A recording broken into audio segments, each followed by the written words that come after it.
This is the brand new Burris XTR Pro.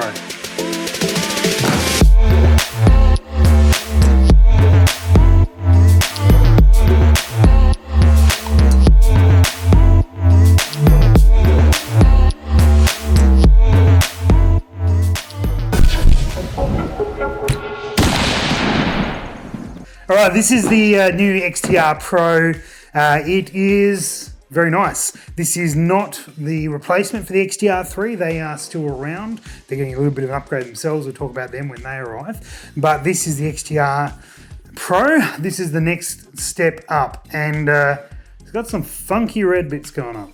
More about that in a moment. So 5.5 to 30 by 56, much like the XTR3, 34mm tube, 26mm of elevation internally, and flip caps in the package, sunshade in the package, and an extra turret in the package.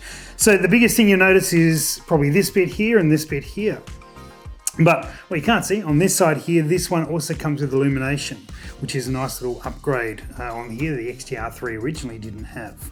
The turret, I know you're asking about the turret because that is the bit that looks unusual. So if you saw any of my XTR3s, they also had this turret on them, but it didn't come in the box. There was an extra package, and this allows you to write on there and to sort of customize it for your data as you go along. Now it does come with a more traditional one with really nice big numbers, which is very useful as well. The benefit of this one is rather than it being like, get the Allen keys out and undo it and take it off and replace it, you just press this bit here and it pops off like that.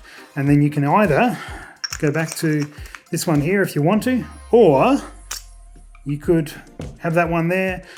You leave your gun in position, you go back and you write your data on your next one, and then when you walk up and pick up your gun, you can pop it on, which this is a really good feature that I like. But keeping with some of the other benefits of this particular scope, it is a toolless zero stop. So that lever there allows you to set up the zero stop very quickly.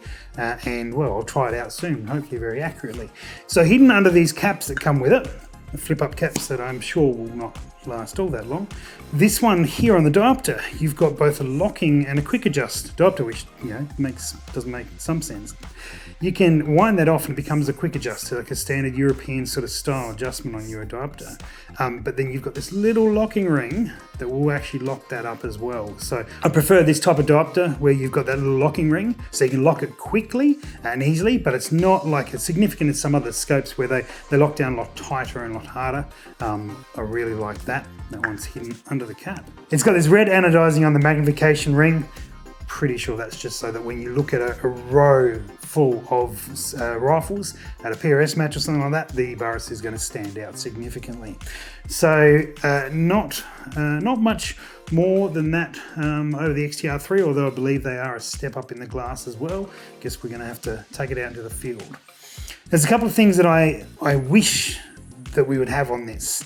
The XTR3 used to ship with an exposed windage dial that you could put on. Now this one is capped. The XTR3 was capped as well, but then it would come with one about that sort of size that was a dial that would sit right there, and you could grab that off and then replace the turret so it was an exposed windage, because some people like that. This one doesn't have that. I don't know if that's an option to be able to put on later, but it's capped only. Now that doesn't bother me at all because it is I only use the capped windage, but I know some people did like that feature, so perhaps not enough is why they've changed it. The other thing that I'd love to see is the availability of these, because in some PRS matches, particularly in Australia, the guns are going to go on the line and you're not going to be able to touch the gun unless you're about to shoot, right? And so you got to walk back. And so being able to have a couple of these you could line up for a couple of stages. We often shoot 2 stages, sort of you'll shoot one and then without moving or anything you'll then shoot the next one in the same location half an hour behind or so. It would be good, but not essential, to be able to line up a couple of these. So I hope that this is a part that can be bought additionally. I do like that it comes with one, but I want the option to buy another one. So let's talk reticles. This one here is in a Tremor 5 reticle from Horus. They also come in the SCR2, which was an excellent reticle. That's what I ran previously. It was still one of my favorite reticles. The other one that they do is a SCR2, but with 1/4 mil marks. That's been requested apparently. Quarter mil is an unusual term, but it is becoming more and more common to see that sort of thing appear. So it just gives you a little, I guess, a little bit more graduation while keeping the reticle a little bit cleaner.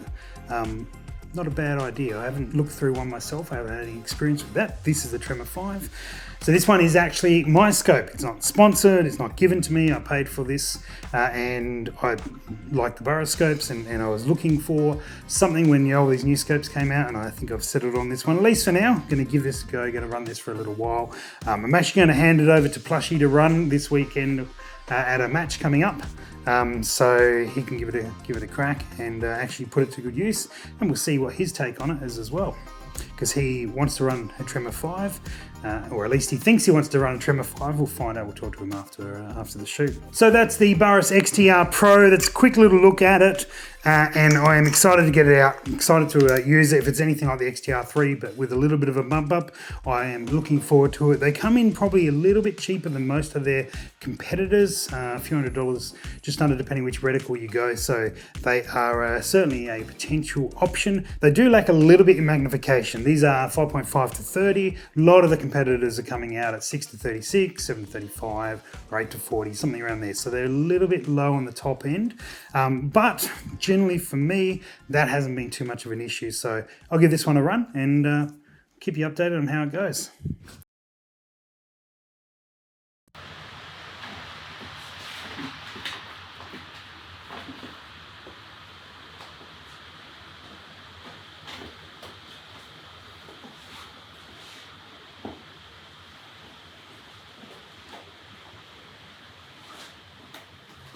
$26 mil.